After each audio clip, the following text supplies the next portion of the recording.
That's okay for some people. What is that song? Who don't? Are you recording? Yeah. Oh, so don't know they're alive. Okay, all right. No, I'm not. The recording has suddenly ended. I didn't know we were recording. I didn't know we were on tape. I didn't know we were live. What was that song? Some People By Julie Stein and Stephen Sondheim from the musical Gypsy. Missed it. Well, get ready for Patreon, darling.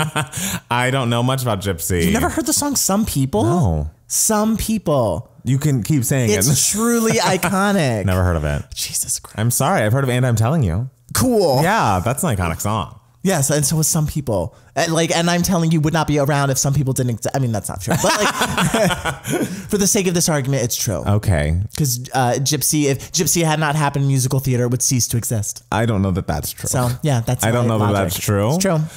I think that's kind of faulty. But you know, I was thinking you were singing Some People Want It All, but I don't want nothing at all. That's a great song. It's a great. That's a great. Yeah. So. After you see Gypsy, you're gonna have to decide which one you like better because there can only be one. There can only. I mean, also Alicia Keys' song is not called Some People, so I think it's mine. If she did release a song called Some People, I would be like, oh my god, she's doing a cover.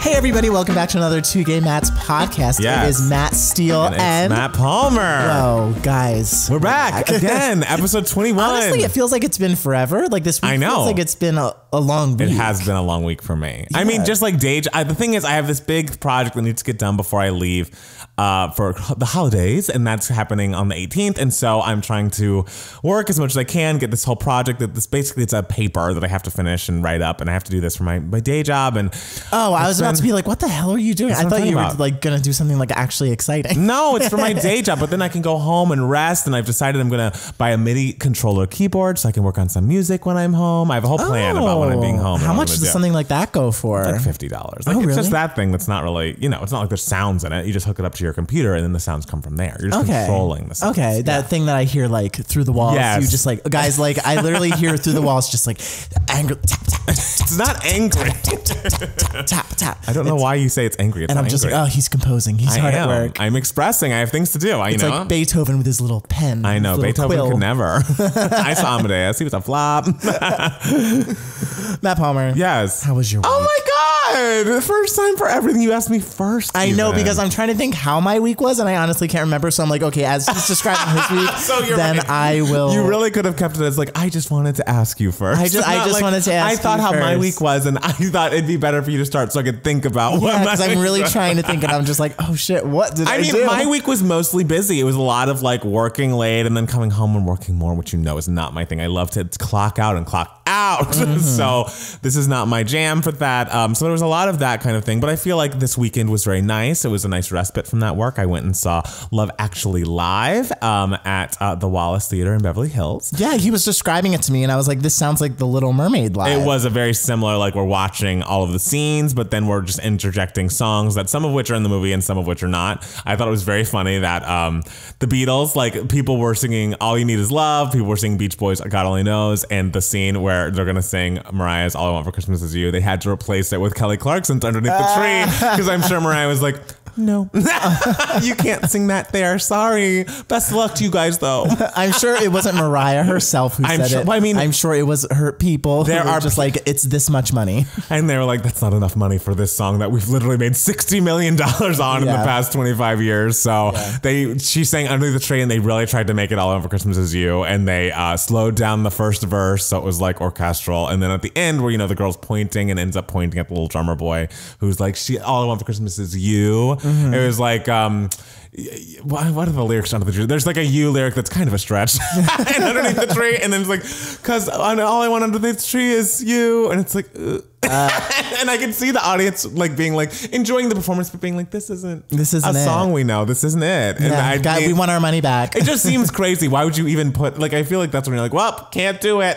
Like, let's just fucking hang it up. How were the actors? How did they compare to the iconic screen actors? How was the Emma Thompson scene? Well, the thing is, all of the acting scenes were just on the video. So Emma Thompson didn't have to act. She just like sang some Joni Mitchell songs.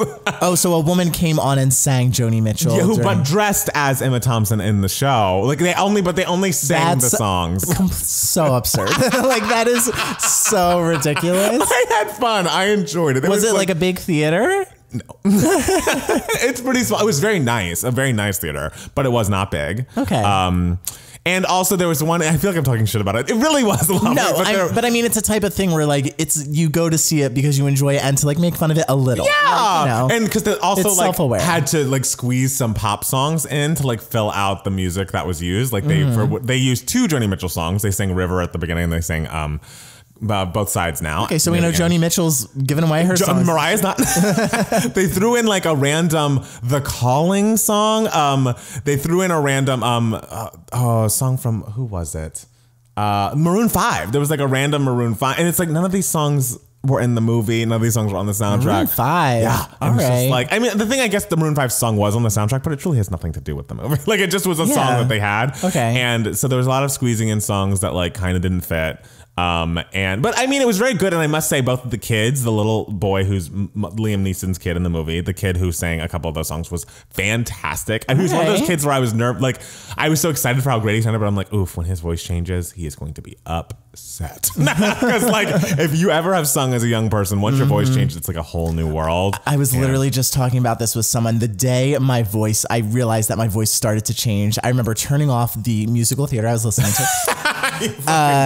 And because I could no longer sing along to the girls part. And I went downstairs, sat at my kitchen table and sobbed for 2 hours because it was just so scary because it's just like, my voice isn't going to sound the same. Not. I can no longer sing to the women's parts, which are the better parts. Of course. And like, what if it's not good? I know. And the thing is, you really have to retrain your voice, relearn your voice. It's a whole new voice you're dealing with. It's really, I feel like that's going to be guys, men have it rough. I'm not going to go that far. But also the young girl who sang Under the Tree and wished it was All I Want Christmas Is You was also excellent. Okay. And a couple of the adults were excellent, but a couple of those adult guys, I was like, guys, I could do better than this. Like, what are y'all doing? Some of them were nice, but like good enough singers, but some of them was like, whoo. The bar is low for male. Y'all didn't go there for vocals. I know, but like that's all they were doing was vocals. Like it's like they were not actors. I mean, maybe they are actors, but they weren't acting in the show. You know what I'm saying? They were hired to be singers. Yeah, it's like you better sing, bitch. And those kids were singing the face off of it. So,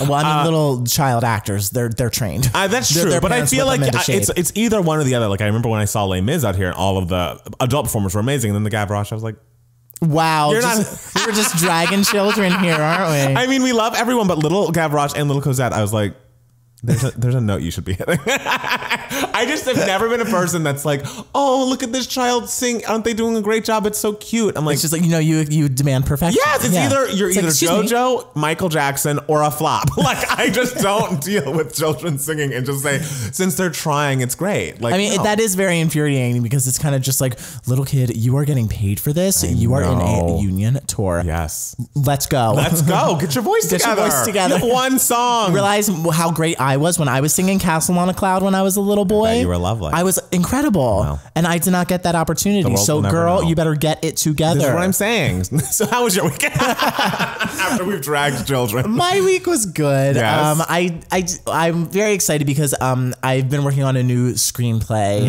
trying to get that together. And I've been struggling in sort of figuring some stuff out. And I just finished the first act of it. Yeah. And like the first act of a screenplay like should be like maybe like 20 pages, 30 pages. Mine's a whopping 55. Which again, very much tracks with you. You're absolutely an overexpresser in all ways, and you'll just cut it down. And you just cut it down and cut it down and cut it down. It's better to have too much on the page than too little. So it is hard for you to kill your darlings. It is very hard. The cutting process for Divas was like, I don't want to edit this one line, and I don't know if it. I know. I'm real bad at killing my darlings because I'm so brilliant, you know?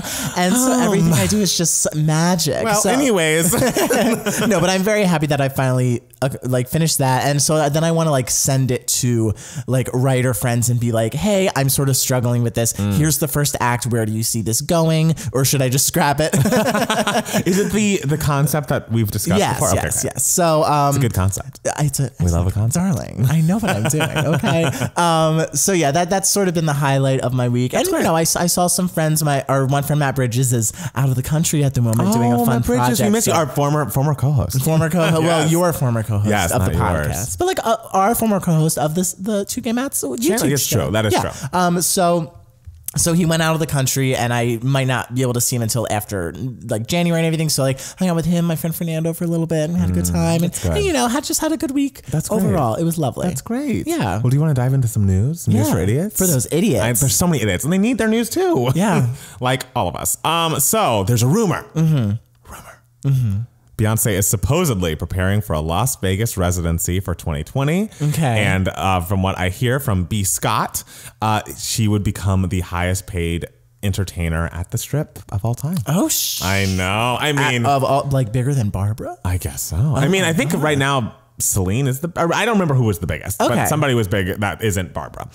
So it would, yes. So wow. Keeping my eyes peeled. And the thing is, I still need to buy Kelly Clarkson tickets for the Strip. So hopefully if they're there at the same time, I can just make a whole weekend of it. Just like see Kelly, see Beyonce. We have to find a way to like get backstage with the Beyonce. Be like, hey, we're press. We're Two Gay Mats. I mean, I don't know that would work for Beyonce. Maybe for other people. It almost worked for Kelly. It did. But I mean, we weren't just given back. We were auditioning to be a part of the show, which we should reach out to that guy again. Because I think he's working on the TV show. And it's like she has to have people there every single day. Yeah. And we'll be those people. We'll be the people. We'll dance as she's singing. She loves public interest stories too, and like we're interested in her. Uh-oh, my phone is on silent. Wow. It's actually Matt Bridges texting me. His ears were burning. He knew he was being talked about. Yeah. So I feel like every time I don't see a Beyonce show, I just gravely regret it. Like I didn't get tickets for the Formation tour because only Formation was out at that point, and I'm like, well, then if she sings all those older songs and Formation, I know all the older songs. I've seen her perform.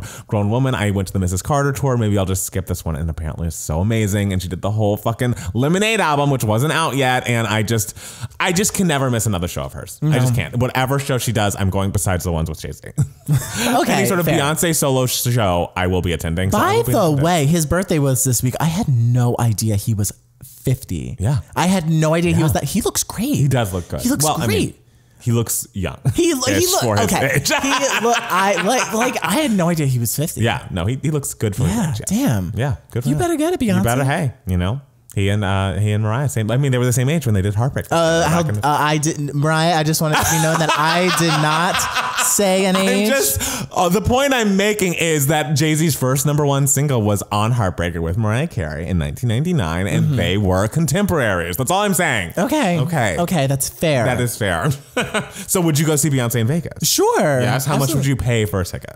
Oh no. I know. That's the thing. Because if she's the highest paid entertainer, we're going to be the highest paid audience members as well. Damn it. I'll do whatever you do.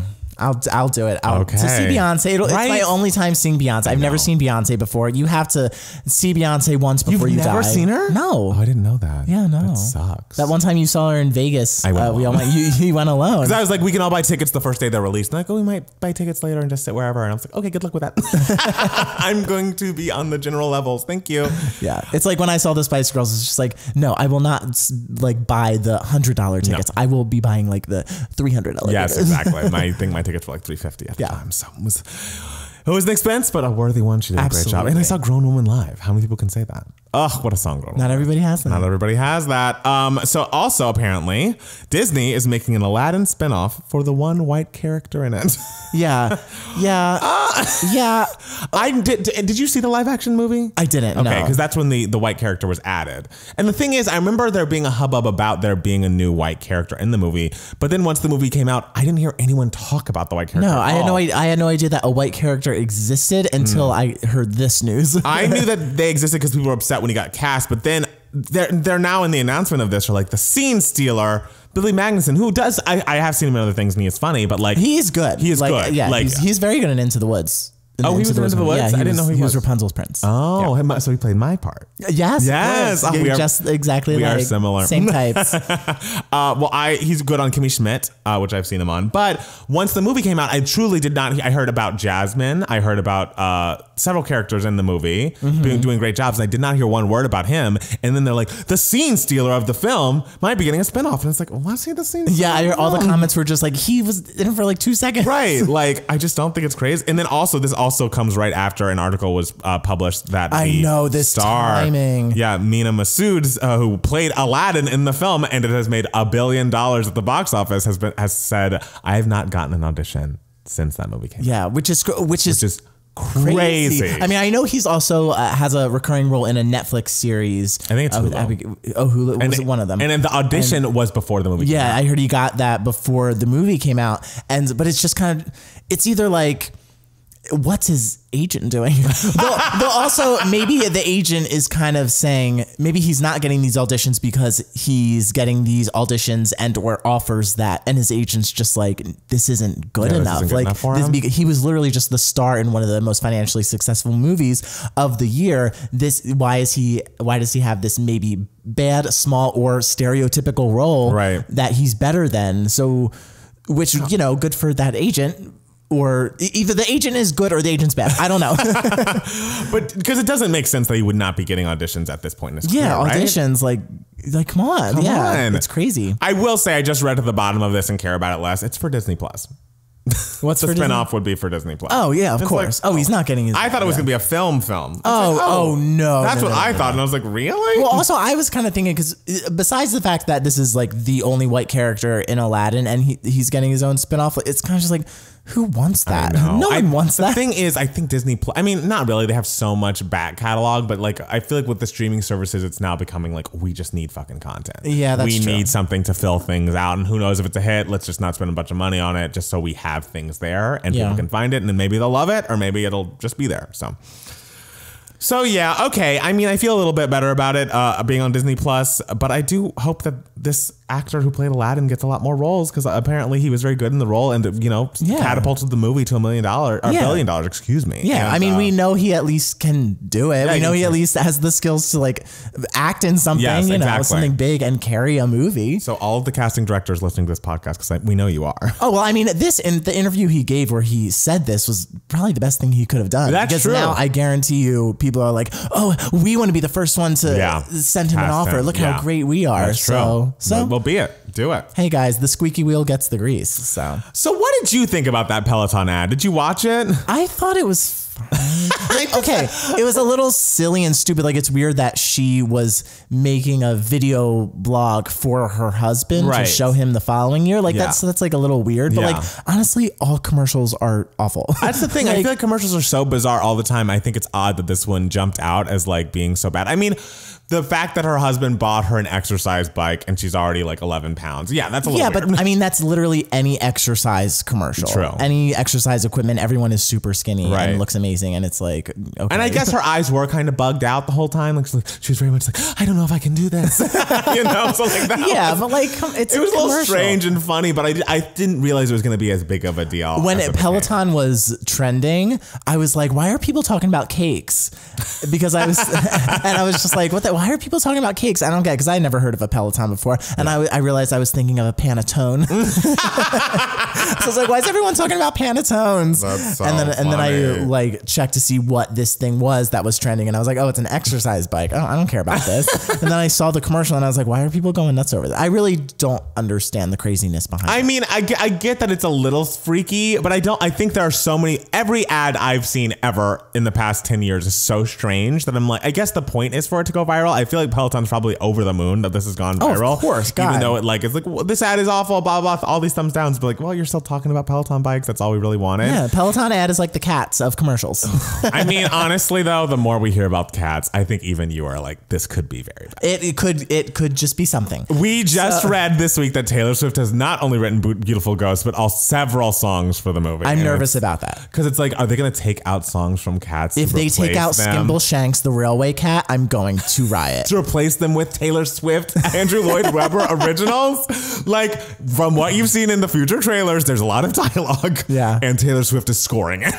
So I just am saying we all should be worried. All I'm saying is Cats had a full score already. And so I want to know what is being replaced. Yes, what several songs are being replaced. I swear to God, if Skimbleshanks is not there, I mean, it looks like the character of Skimbleshanks is there. Maybe she just writes a new song first. But that song slaps. I also hate that I'm gonna have to watch a movie with a character named Skimble Shamps. What's it? Skimble Scamps? Skimble Shanks, the railway cat. The cat of the railway train. Oh, well, Taylor's song won't go like that. He's a cat that loves trains. It's gonna be great. God, I hate this movie already. But yeah, no. So the Peloton ad, I think, is fun. And I read an interview that the male actor gave, the guy who played the husband, and he wrote this giant response. What did he say? Saying like, I didn't expect to get such negative feedback, and I was so excited for this opportunity, and I showed my acting teacher the commercial, and my acting teacher told me I looked great and everything, and it was like kind of a really funny, like, he's so response. Sincere, like, what a sincere little actor, man. Just, like, all the guy had to say was just like, oh yeah, this is crazy. Well, got my paycheck. Also, this happened so quickly, and did you see that Ryan Reynolds like created a new like response commercial for his gin company? That apparently Ryan Reynolds has a gin company. A new response commercial to the Peloton? Yes, the Peloton. He got the Peloton actress to be in a commercial for aviation. You better gin. work, bitch. And it's like, you better work, bitch. And you better work Ryan Reynolds, because now that commercial's going viral. Yes. Because it's just like her with her big eyes and her friends being like, are you okay? Like, and they're like, she like drinks the whole thing of gin. And she's like, well, and they're like, you're safe here. Don't worry. I guess assuming that she's divorced the Peloton man. Amazing. Good for and her. Then she like downs 2 glasses of gin, and then it's just like, you look great, by the way. Yes, give her more acting roles. Give her stuff starring opposite Aladdin guy. I was gonna say, are you kidding? Next year she's gonna have a talk show. Oh my God. Peloton lady versus Kelly Clarkson. Good for her. Milk this girl. Oh, poor Peloton husband. No, Peloton husband was just like, okay, this is my one chance to like make a statement, so I'm gonna make it real long. Yeah, love that. So Taylor Swift also did something that I'm really not going to talk about a lot, but I just want to, because it's a podcast. We've talked about it a lot. It's a music podcast. She put out a Christmas song. It's called Christmas Tree Farm. Mm-hmm. She also has announced the Netflix documentary Miss Americana is going to premiere at the Sundance Film Festival in January. So apparently she and her, former Dementors, Scott Borchetta and Scooter Braun, have reached some sort of agreement, since that was a part of the plea that Taylor Swift put out. So I guess this is all wrapped up, maybe? I guess. I hope so. I guess we got to go to Sundance now. I know, how does someone be in the front row being like, yeah, Queen. Don't talk about cats or that Christmas song that's getting in the way of All of Christmas Is You. But yeah, I love that that's happening for her, and we love that that's all wrapped up. But speaking of All I Want for Christmas Is You, there's going to be a mini documentary on Amazon entitled Mariah Carey Is Christmas. What? Which is literally all about the writing and creation of All I Want for Christmas Is You. I'm like, how long could this be? Like, it's literally got to be 15 fucking minutes. What? If it was 4 hours, I'd watch every second. That's the thing. I just check Mariah's Twitter every single day, because there's truly a new thing she's announcing every day about the song. And they are really going hard for this #1, and thank God. Yeah, guys. I'm thrilled about it. Guys, come on, give her what she wants. And the thing is, that song. There's like someone who like calculates all the points and calculates the Hot 100 Billboard charts. And I think this past week it was number 18. This next week it can go up to number 3. Are you kidding? It can go up to number 3. And it's like, if it's that's the highest it's ever. It was number 3 last year. I know. And it's like, if it's number 3 now, the week of fucking Christmas, which I'm still a little worried, as I always am, about a Rihanna or a Adele surprise dropping a song. No, it's December 8th now. Hey, I'm with you. 9th, I hope that doesn't happen, but I'm nervous about it. Oh yeah, this is what she announced today, that her Christmas pop-up shop is coming to New York City, December 14th through 17th. Yeah. I'm so sorry.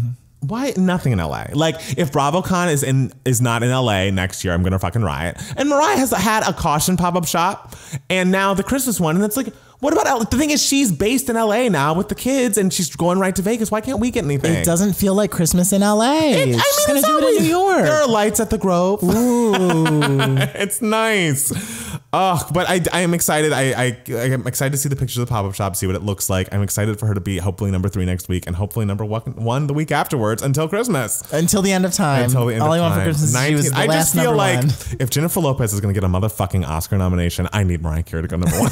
Like, it is only right for me as a lamb. And I mean, we love everyone's acting performances, and Jennifer Lopez, I do wish her all the best, but a part of me is still very much like that. Have you seen that GIF or that video of the Mariah fan talking with a JLo fan? They're talking about why they like each other artists, and the Mariah fan talks for a while, then the JLo fan starts talking, and the Mariah fan puts a Charm Bracelet album cover in front of her face, like, JLo can't sing.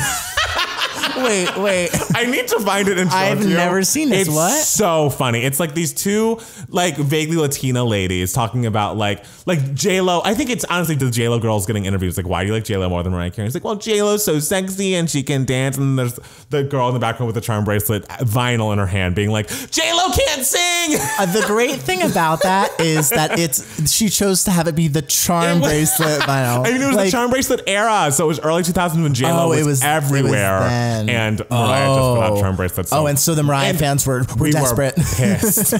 Because the thing, we knew about the samples, we knew about the Ja Rule of it all, we knew that Mariah had been wronged, and so even though it wasn't really J-Lo's fault, we were riled up. Come on, be nice to J-Lo. I am nicer to J-Lo now than I was in the 2002s, but of course in the 2002s you had to stand your favorite. There was a right and there was a wrong. It was a civil war. There was a Hillary and there was a Trump. Exactly, and I was with Hillary. And so it's not like that now. I think J-Lo has some good songs and was good in Hustlers, but like if she gets the Super Bowl and the fucking Oscar nomination, Mariah has to have this number one. Yeah, like, give her this. I think that's fair. She's a legend. She's the legend. She's the musical icon of our time. Give her the number one. Give her the number one. 19. Everyone gets everything. Yes. J-Lo gets an Oscar nomination. Mariah gets a number one. Everyone's happy. It's true. Everyone is equal in the eyes of God. Merry Christmas. Merry Christmas, guys. Did you see that Justin Timberlake has broken his silence about the... Yeah, he held a girl's hand. Yes, he was apparently very drunk at some point. He's filming a movie called Palmer, I guess, which is like, don't get near my name, bitch. I do not want to be associated. But he's filming a movie with an actress, and they apparently have gotten very close, and they went out after filming one night and were caught by paparazzi holding hands and like touching legs and like putting one's hands on each other's thighs underneath tables at this restaurant or something. Oh. He was like very, very, very drunk, supposedly. His eyes were very bleary, but usually I guess that kind of thing will happen. I assumed either they were divorcing or they were in an open marriage, but I didn't know. Mm-hmm. But then he like decided to make a whole Instagram post about it, and like in his notes app brought out like he usually stays away from this kind of gossip, but I displayed a strong lapse in judgment. But let me be clear, nothing happened between me and my co-star. I drank way too much that night, and I regret my behavior. I should have known better. Nothing happened between my co-star and me. Yeah, I agree. Yes. Well, he said me and my co-star. No, the grammar though. Can he say me and my co-star? No, you always have to be the last person. Really? Grammatically, yes. I know it's not my co-star and I. Yes, because I is when you are the subject. Me is when you are the direct object. But like, yeah, you always have to be after the other person. Okay. Yeah. I'd like someone to tell me if that's true. That's true. You didn't learn that in school? I would never say me and my co-star, but I don't know if it's actually correct or incorrect. We'll look it up. It's incorrect. You always have to be the second or the last person. I'll look it up. Yeah. I don't trust it. Oh my God, like this is a fact. And of course, like no one actually follows that rule, but like if you're going to make an official statement written down. It was written down in the notes app. I know, but like this is like the statement that you're going to make to prove that you didn't cheat on your wife. I mean, like you better proofread. All right. Hey, I respect your point of view and I'm going to look it up. Okay. Okay. I also love that the statement of apologizing to his wife ends with, this was not that. I'm incredibly proud of working on Palmer, looking forward to continuing to make this movie and excited for people to see it. It's like, bitch, are you plugging the movie in your apology? So that was very funny to me. But also like, I feel like Justin Timberlake being a cheater is not like news. No, we're not like this just no, this tracks like before they got married they had the longest on and off again thing. I'm sure he I don't know if he's cheated while they've been married, but I'm sure while they were dating he most certainly did. Like he's always been kind of a wang and he doesn't respect women. He also didn't like stand up for his black female co-star at all and being like, don't send her any hate, like leave her out of this. It was just like it was all about him. Yeah, that's a point. Also is very tracking with how he has treated Janet Jackson and Britney Spears in the past. He just kind of has people and women in his life that he disregards and leaves out into the woods. Guys, leaves to the wolves. So it's getting real. I'm just saying Justin Timberlake's a garbage person and we all should know that. Do you have any other news you want to talk about? I don't think so. Okay. I'm trying to think if you left anything. No, that's all you have. All right. I think so. Well, we'll be back in a second with more To Get Matt's podcast.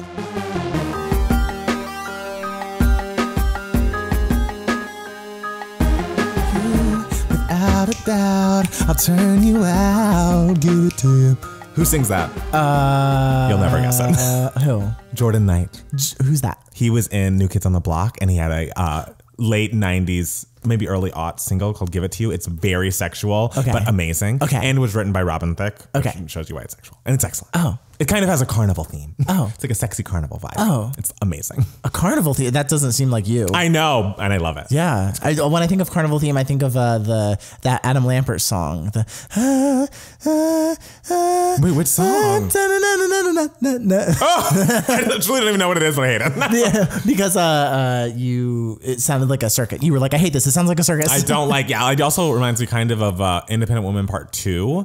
By Destiny's Child has kind of a circus theme. Hate it. This is the one that gets it right. The thing is, the circus theme is it's not really in the melody. It's more in the music behind him and like the start and stop of it all. But it also kind of has like a Candy Burris, Shakespeare, like Bills-esque, like, vibe, which is my vibe. Whoa, this is a lot of words. I mean, you just have to, the song is everything. You just have to listen to it. Jordan Knight. One of those, I'll give it to you. One of those one-hit wonders that's just 10 out of 10. Okay. All right. All right. We stand Jordan Knight. We stand Jordan Knight here at Two Gay Mats. Two Gay Mats. Okay, so this is Email My Heart. This is where we look up some of the wonderful emails that you guys sent us and answer a few questions. Yes. You can be a part of Email My Heart by emailing us at 2gaymats, 2 spelled TWO, at gmail.com. And yeah, we got a lot of emails this week. It's really fun. Thank you for sending. Keep sending. We're loving. We are going to answer an email from Marcella. Marcella said, first of all, darlings, thank you for being the constant weekly thing that's been giving me life. I'm looking forward to your roast of cats. Now, I am writing to you because recently I was listening to Kelly Clarkson's Thankful album, and I thought to myself, wow, what a debut album. I know there was a whole machine behind Kelly at the time, but still, I just love that I can play it and enjoy it from top to bottom. I was wondering, can you think of another debut album that for you got it right on the first try? And that's a really good question because it really took a while to think about it because it's like usually debut albums have like one or two amazing songs and the rest of the album is kind of just like, oh, we were trying to find our way. It's like we have a hit, it's become a hit and it's kind of surprising this new artist isn't that ready, but like we have to put something out and capitalize it. So you do end up with albums like Britney's First and Christina's First that are just like singles that are great and then it's like, oh, soda pops, kind of iffy. And no shade to Marcella's taste. We love Marcella and this is like A+ question. I wouldn't put Thankful in that category for me. When I was listening to Kelly Clarkson's discography, I remember being like, oh, I have to like go through Thankful and everything. I remember hearing Thankful and being like, oh, this is just okay. But in re-listening to Thankful, I was kind of like, you know what? This is better than I remember it. It's definitely good and has some very high points. Like Just Miss the Train is one of her best songs. And obviously has the original version of Beautiful Disaster, which is excellent. I do love Miss Independent. The Trouble with Love is low. But I just feel like sonically they hadn't figured out her sound yet. Like she was a little bit neo soul in a way that like wasn't really clicking for me. But anyways, I think it's a great question. Marcella's angry. No, we love Marcella. Everyone has different tastes, different ears. Everything, music's subjective. Honestly, the first album that came to mind to me was Avril Lavigne's Let Go. Yeah, that's the one thing I was going to say. That is a album of a fully formed artist. And she was like, 15, Canadian nobody. But they knew her sound so clearly and it was so unique at the time and it still holds up to this day. I think there are a lot of great debut albums. Does Ashley Simpson's count because it was her only album? She was not her only album. Was it? No. I thought it was she her only put out like 2 follow-up albums. Oh, I didn't know that. I Am Me had some bops that were L-O-L-O-L-O-L-O-V-E. Oh, that's a good song. And she had one more album. I forgot about that song. Yeah, that was kind of like Timbaland. She's had albums. Oh, okay. Sorry, Ashley. That was a read. I think the thing about like Mariah's and Beyonce's debuts is like they are excellent, but they just get so much better in their careers as it goes on that like they kind of don't count. I think honestly, and I know you're gonna just roll your eyes, but Craig David's debut album is so excellent and also unique. The UK garage scene was not a thing there, and he brought it. It was R&B, it was dance, it was pop, it was vocals, it was everything. Everyone should give it a listen. And honestly, one of them that was jumping out at me was Years and Years. Also, their UK dance band. The first album's great. And also Gaga's first album. It was like kind of messy, but like she was much like Avril, had a fully formed, very clear idea of who she was as an artist. For her first album, that Lady Gaga album, The Fame is great. Oh, and there are not bad songs on it. Yeah. There are some songs that like I maybe skip, but not like in general, it's very, very solid. Marcella also has another question that I just want you to answer. Okay, what about you? Do you have any other? I was going to say Avril. You were saying Avril. Yeah. Marcella wants to know which Bravo housewife has the best single and the worst single? Ooh, that's a great question. I feel like I'm alone in this, but I love Countess Luann's Girl Code, which is kind of a forgotten single of hers. Like, people always talk about Chic C'est La Vie and Money Can't Buy You Class, of course, but I think Girl Code's like actually a good song. Yeah, she says she's a sucker for anything Countess. Yes, so Countess is, I mean, agrees with Girl Code is a great song featuring her daughter on background vocals. You broke the girl code. It's great. I think Tardy for the Party is such a classic, but also Candy's a real songwriter and she wrote that song, so of course it's good. Okay. The worst ones are the other Kim Zolciak songs. Like, I remember had one that was like, click them keys and Google me. That was bad. Trying to think, a lot of them are bad. I think that James and Ariana song they put out recently, I thought was really bad. There was this like, it's just like, no. Okay. But I mean, there's so many Bravo songs now. I think Melissa Gorga's song was bad. There's so many bad songs. They're mostly bad. Yes, I would. Danielle Staub's lesbian ballad was bad. I have not heard any of them, and I imagine they're mostly bad. Yes. So our next email comes to us from Clem. Clem, we love Clem. Clem, I just had a fun question. Since everyone is sharing their Spotify top of 2019 lists, he wants to know if there are any surprises or noteworthy mentions in your list. Let me see. My top song. What was your top song? My top song was Joanna by JoJo. Really? Yes. And the reason why is because A, because it's great. Of course. And B, because when I was editing our Joanna reaction video, I just had it playing on loop, but like silently for hours and hours and hours and hours. Why? Just because you forgot? Just because I was like, I just put it on loop and I just forgot that it was still playing. And 5 hours later, I was like, oh, I should stop playing this. So that's why it was my number one song of the year. My number one was You Need to Calm Down. Just, you know, You Need to Calm Down. Great song. I think the surprises on mine, I'm really happy that Find Your Way Back by Beyonce is number 3. I think that's such a great song and I'm glad I played it that much because it's so good. There's a lot of Taylor Swift Lover popping in. I love how High Never Really Over by Katy Perry is. I think that's a really great pop song. There's also a song called Tough featuring an artist I like a lot named Noah Kahan. He sings a song called Hurt Somebody with Julia Michaels, which is really great. And I was kind of getting into his album and he has a song that he's actually featured on by Quinn XCII. I think that's how you say his name. And it is called Tough. And it's a song that is kind of a guitar mid-tempo ballad that's kind of about guys who, it's a really specific conceptually. It's like about guys who work out a lot at the gym, but are actually very insecure. And it's like about we're gay. We know all about those and guys, that's the thing. It honestly kind of sounds like a song for gay men. Yeah, geez, like this is like, well, welcome to the gay world. It's girl. like I'd be scared to run into you in a dark alley, but like I know that you like go home and cry to yourself, and like you don't have to be so tough. It's like you're not that tough. It's a sweet. I don't know. It's a sweet song. It's well sung. I think the concept's unique, and that was kind of a surprise as to how much. My surprise was in my top artists. My number 1 was Taylor. My number 2 was Beyonce. My number 4 was Robin. My number 5 was Casey Musgraves. All of those make sense. My number 3 was Madonna, and I was like, I don't remember listening to that much Madonna this year. Interesting. Yeah, but I guess I was wondering, like, Madonna. It wasn't the year you went through her discography. No, that was last year. Yeah, I guess there's just so much Madonna on my shuffle because she has so much out there that when I would just play it on shuffle, she just pops. And I mean, no shade. Madonna's great and everything. Of course. But I was just like kind of surprised by that. How many minutes of music did you listen to? Oh, I don't remember. I think it was like 11,000. Oh, mine was 68,000. Oh, so it was a lot. Cool. But yeah, I loved those. So another question that we really like came from Aaron. Aaron says, hold on, I'm curious to what you think of the term selling out in the music industry. As a Nelly Furtado fan, it's a bit frustrating that people to this day put that label on her. She was discussed countless times that the album was influenced by the previous summer she lived in Miami. Loose was a huge smash, and that led to her to become one of the best-selling artists of that year worldwide.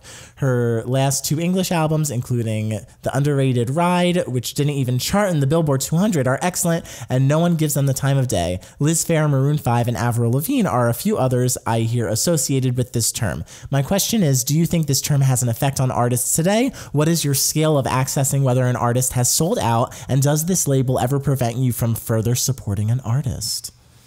This is a great question. And my opinion on this is that artists are allowed to change their sound. They're allowed to do what they want. I am a stan of Nelly Furtado's Loose in particular. So you had me hooked right there. You had me at hello. And I always try to tell people how great that album was, how many singles it had. And I don't know anything about Nelly Furtado. Why was that considered her selling because out? when she first came out, she was like kind of acoustic and introspective. Like, I don't know, kind of like a pop indie-ish girl. It's like I'm Like a Bird. It's like a different, like, kind of like, you've heard that song, right? Yeah, like it's still poppy, but it's a little like, yeah, it's like thoughtful pop, kind of almost adult contemporary kind of sounds. And then with Loose, she went straight pop. It was like Promiscuous Girl and Say It Right and like classic. The thing is, these songs are fucking classics. Like, if my issue is not whether someone changes their sound and like goes to a more pop sound, I do think the issue is when people think that writing pop music is easy and they're like, oh, if I can do this indie introspective stuff, I could write a pop song in my sleep. And it's like, no, it actually takes a lot of work and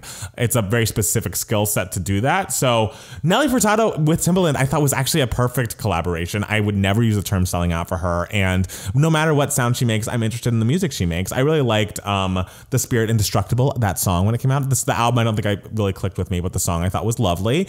And as far as the other artists you mentioned, I think Liz Phair might fall into the category of like, her pop song, I remember it coming out and being on VH1 Top 20 countdowns. I'm like, this song is bad. Like, and the thing is, I didn't know Liz Phair as like an indie artist before that, so I didn't know what she was doing, but it felt like she was trying to do Avril Lavigne and just was oversimplifying pop music to the way that like, oh, this is so bland and doesn't do anything for me.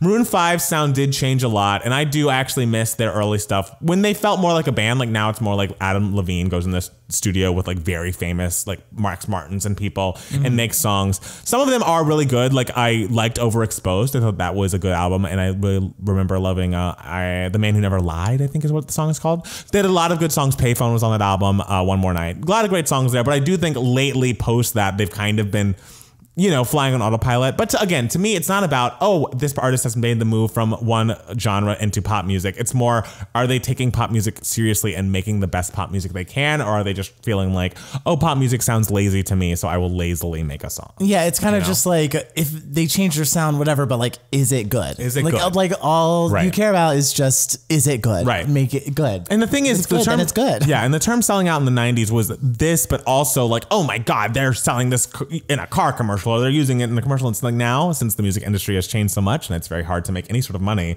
I don't feel like that's a valid argument at all. It's like, of course, everyone wants their music in every commercial. Like Lizzo's songs, I think half of Lizzo's album has been licensed to commercials, and it's like, you better work. Oh my God, like, how many things is Bad Guy in? I know, like, I know. That Bad Guy usage in that Bombshell trailer is tragic. Every time I see it, I'm like, oh, this is really on the nose.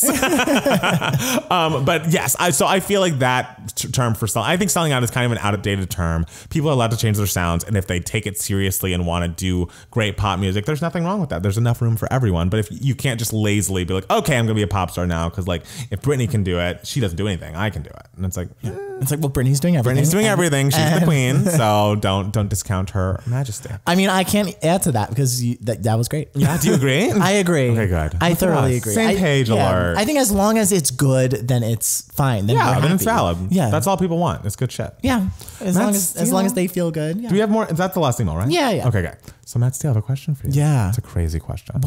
What this past week has been like giving you moments, darling? Oh my God. Well, there were a lot of moments to be had. I know. I will say the thing this week that has given me the most and longest moment was Howard Stern interviewed Hillary Clinton on his radio show. I didn't watch it, but I've read excerpts. And it is a truly phenomenal interview. Wow. Like, and it's not just because, you know, I love Hillary Clinton, blah, blah, blah. You are Stan. Howard Stern, I never really paid much attention to what he does and everything, is an excellent interviewer. Absolutely. Like, truly fantastic. He has such a way with just asking the most interesting questions in the most interesting way. And he's wonderful at, I took notice of, he's very good at, you know, when you get off topic, you stray from the topic and you kind of lean into the funny things that you're straying into. Yeah. He's so good at leaning into that and then knowing when to come back on topic.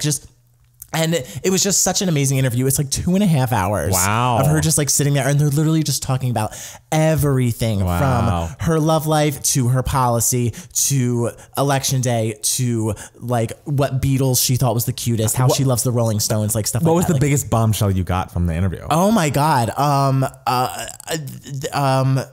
think her relationship with Bill when she was talking about that was really interesting. What'd she say? Oh, just the specific details, like the stuff that he would do, how they sort of fell in love and everything. And I was just like, oh, because she's just like obsessed with, like, she loves him. It's like, oh, girl, I've never been that much in love in my life. I really loved her take on, because she was obviously promoting her book of Gutsy Women, and she and Howard were kind of debating back and forth over what women should have been in the book. And Howard was like, I don't think this woman should have been in the book, and Hillary was like, this is why I put her in the book, and like they were sort of having a moment with that, and I thought that was really fun. She was just so thorough and so just open, and what really just pisses me off is everyone saying, oh, well, where was this relaxed Hillary in 2016? Where was this Hillary in 2016? It's like, motherfuckers, she was right in front of you. Like, her demeanor did not change from this interview, from 2016 to this interview. It's just that she's no longer running for president. Like, it's like maybe she was a little more relaxed, because she didn't have to, when you're running for president, you obviously have to like be a little more upright and a little more focused and everything. And this, I guess she was, I don't know, sitting back. I don't know what was different about this interview from every other interview she did in 2016, but whatever. So that was just really frustrating to hear that. I need to listen to this. The interview, it's really fantastic. Oh my God, when she was talking about how when she was Secretary of State, the capturing of bin Laden and everything, and how she was working with Obama, and how in the room it was all these people and everyone was split on whether they should do this or whether they should not do it, and she was on team like, we're doing this, and other people were on team, we're not doing this, and everything, and that whole crazy thing, like, she just had such a clear, focused way of and human way of discussing how it all worked, and it was just fast, like a really amazing listen. So if you have 2.5 hours to spare, I'm gonna do it. It's split up into 5 hours. It's split up into 5 segments on YouTube, so you can split it into 25-minute segments. All right. But yeah, no, it's really great, and she talks about like the Obama years, and it was just a lovely interview, and Howard was really great. All right, I'm gonna because I know he'd been wanting to interview her for since like 2008, like because he's a huge like Hillary stan, and so he finally got that interview. So it's like good for him. Love it. Yeah. Well, this week for me, I mean, if you are subscribed to our YouTube channel, you know that we listened to the Jagged Little Pill original Broadway cast recording. And I mean, surprising to no one, this obviously sent me on a spiral and a journey of listening through Alanis' music yet again. And like, oh my God, what an artist. Like, truly, I feel this way every week, but like, my goodness. Like, I always find that you don't realize you really realize how good a song is when you hear other people sing it. And you're just like, yes, this holds up no matter who is singing it. I feel like I was there. Like, I remember being 8 years old and asking my mom for the Jagged Little Pill album and singing, I would go down, would she go down on you in a theater in the back of a school bus and having no idea what I was saying. But I just something about her writing has always touched me. I have been a fan of so many of her albums. I even am going to give that 2012 album that I kind of ignored a chance, because I really do love coming her. Around. I'm coming around, 7 years later. Yeah, you always shade that album. I do. I'm going to give it another listen, just because it didn't do anything for me initially, but she's coming out with a new album next year. The first single came out, Reasons I Drink. I think it's very cute, very good.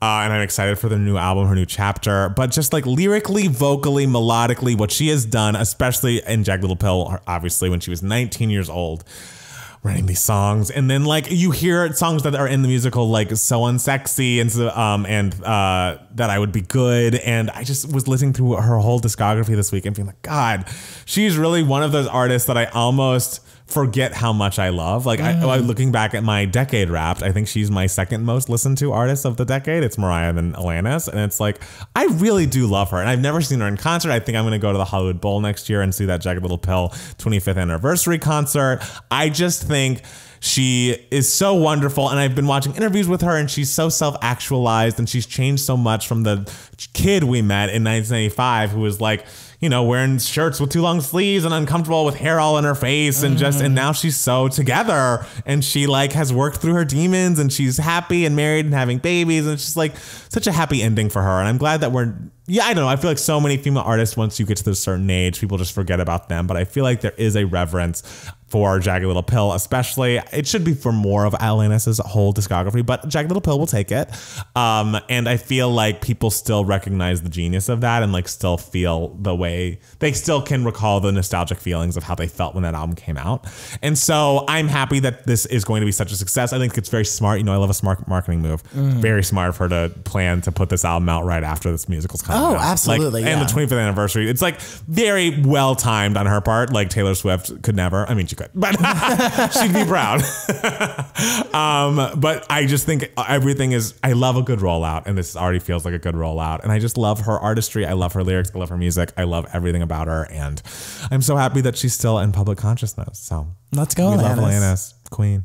Let's go. Let's make it. When you make it to Broadway, you can make it anywhere. That's true. That's what they say. Do you think Mariah's Broadway show is going to be about her life, or do you think it's going to be like a family story about like a Christmas? Yeah, I imagine there will be a Christmas element to it. I mean, yes, an element. I know there has been talk of a Christmas musical, but I don't want just like a time locked musical for her. And that's the thing is like we love Mariah being the queen of Christmas, but Mariah's the queen of everything. Yeah. Well, we got to have that like Act 1 ending of the main character singing, looking in, and being like, oh, what's going to happen? Yes. Oh, someone get this musical together. We have to write it. We can write it. Let's write it. We already have the music. That's true. But I mean, it's going to be expensive. That's true. She won't even give it these nice LA people. I know. All I want for Christmas is you. She's not gonna, she might give us looking in. Well, maybe if we make it so good, we'll get buy-in from her. And okay. She'll be a part of it. Oh, we got. And then maybe I could co-write a song with her. That's like the new song for the musical.